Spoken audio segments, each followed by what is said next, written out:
Ever heard the phrase, a man after God's own heart? Yeah, it's pretty powerful imagery, isn't it? It is, and, it gets used in the Bible to describe King David, Right. specifically in Acts 13:22. Okay, yeah.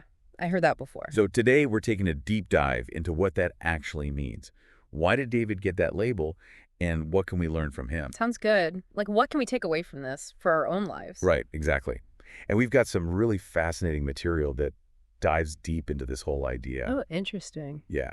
And what's really cool is that it doesn't just focus on the obvious things about David, like Yeah. his leadership or, his military victories. Huh.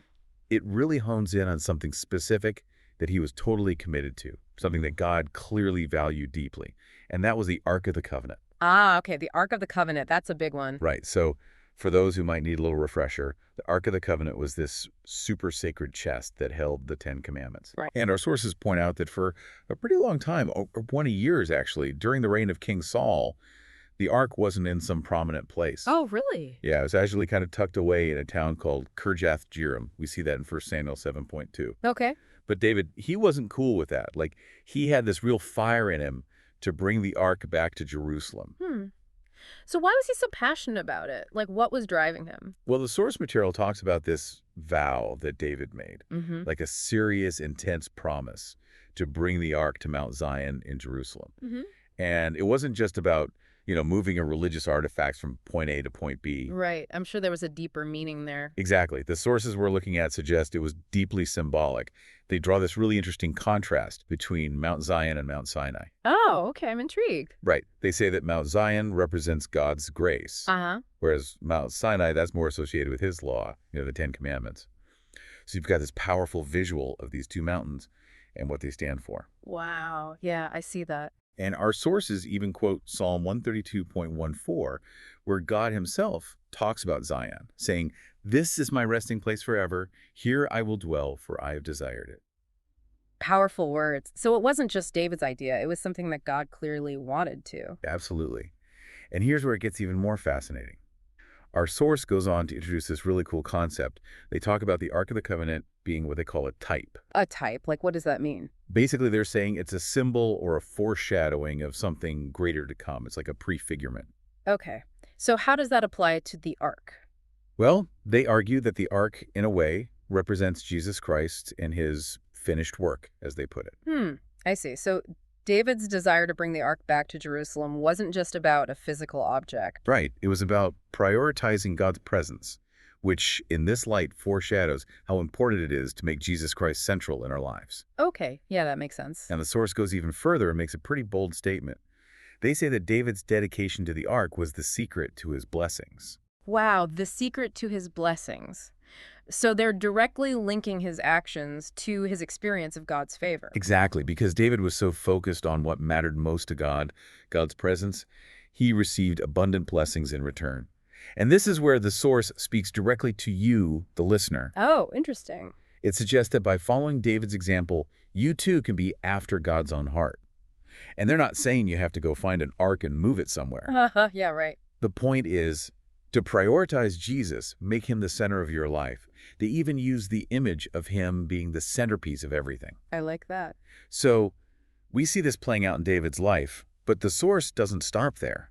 They bring it into the modern world with a real-life example. Oh, a contemporary example. That's always helpful. Right.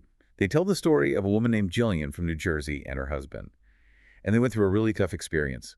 For 11 years, they struggled with infertility. 11 years. Wow. Yeah, it was a long and difficult journey. They did IVF, Yeah. in vitro fertilization, but it wasn't successful. And doctors basically told them they couldn't have children. Oh, man. That's heartbreaking. It really is. But then something changed for them. What happened? Well, according to the source, they encountered what they call the gospel of grace. It came through a television broadcast, and it really resonated with them. So what do they do differently?